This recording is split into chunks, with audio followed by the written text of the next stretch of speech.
Hey everybody, welcome. Now, this is kind of a little special. I'm going to start doing a series where I do commentary on special scenes from movies I think is fascinating to explore. And for those of you kind of curious, if you haven't looked before, this is actually, we're going to do some commentary on Rogue One, a Star Wars story. Now, there's quite a few interesting sequences to talk about, but as we're getting into this, I kind of want to focus on something kind of very special. I think most people agree is one of the more interesting parts of Rogue One.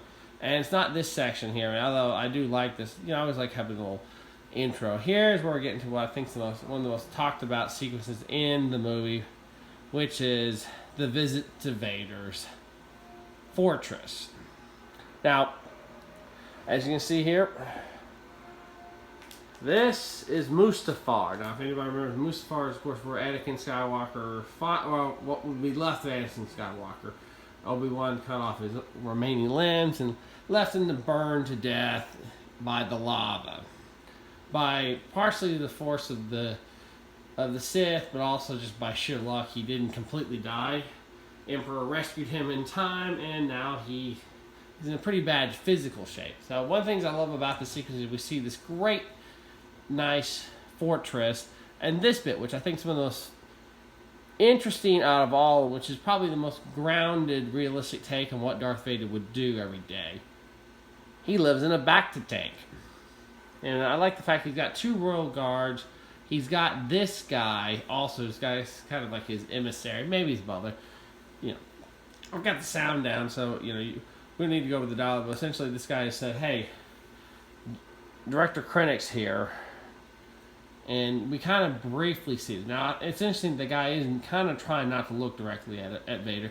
Maybe Vader's got rules, don't look at me, kind of deal like that. The two guards, why does Darth Vader even need Imperial Guards? They're probably there not to protect them, but more report back to the Emperor, make sure he doesn't have unusual guests that might be threats to the Emperor. So that's what I think is interesting.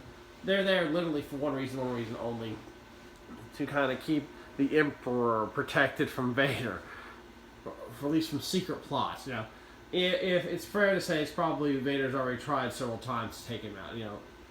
I know it's been talked about in the comics that he built this fortress, took multiple attempts to get building and tearing it down, and if you read the comics, there's a reason. I'm not going to go into why he's there. He's got very specific goals. He's been trying to tap the power of the Sith at this place.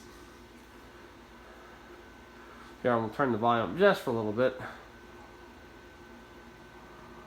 Attention. Its power to create problems has suddenly been confirmed. A city destroyed. An Imperial facility openly attacked. Discover the talk suggested the test.